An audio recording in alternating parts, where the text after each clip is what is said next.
Halo semuanya. Jadi di sini saya akan membahas tentang Tanihub. Nah, pembahasan Tanihub ini karena saya mendapatkan tugas project dari dosen pengampu saya dari mata kuliah kewirausahaan. Sebelumnya, perkenalkan nama saya Nabila Aulia Rahmah dari program studi akuntansi Fakultas Ekonomi dan Bisnis Universitas Mula Warman. Jadi tanpa berlama-lama, ayo deh kita cek informasi apa sih mengenai Tanihub ini dari awal mula, sejarah, serta kondisinya sekarang gimana sih Tanihub. Langsung masuk. Jadi siapa sih yang menginisiasi Tanihub?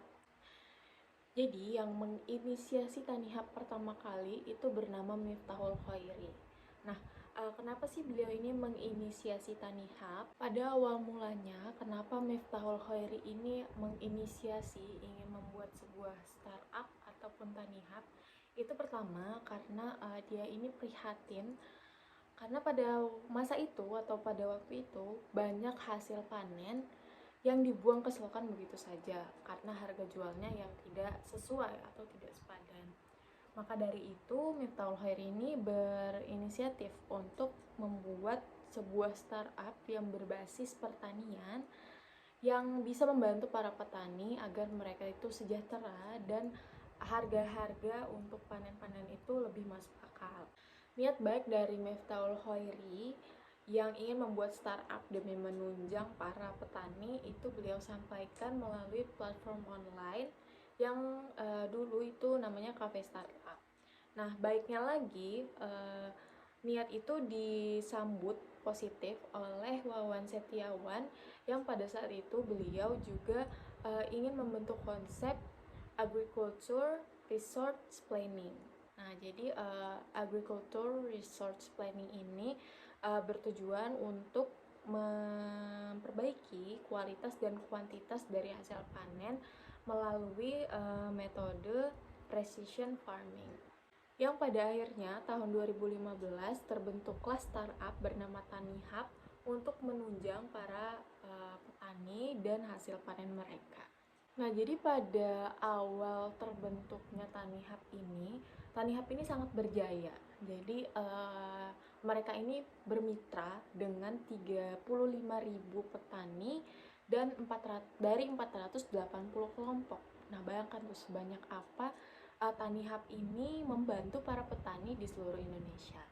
Dan Tanihub ini juga pada tahun 2019 itu mendapatkan pendapatan terbesar mereka sebesar kurang lebih 150 miliar. Nah, jadi selain Tanihub ini dia berkembang karena konsepnya untuk membantu para petani serta hasil panen mereka, Tanihub ini juga pernah nih dimention oleh Capres pada saat itu pada tahun 2019 oleh Presiden Joko Widodo. Jadi pada saat debat Capres, Joko Widodo ini sempat memention Tanihub ini. Dari situlah Tanihub langsung melonjak nih ketenarannya. Kita udah ngebahas nih tentang sejarah dan berdirinya Tanihub ini. Nah, gimana sih sekarang nasib dari Tanihub? Nah, jadi mungkin seperti yang teman-teman juga udah pada baca nih di berita-berita pada tahun 2022 kemarin. Jadi Tanihub itu sempat digugat PKPU oleh PT Alfa Suara Konsultan.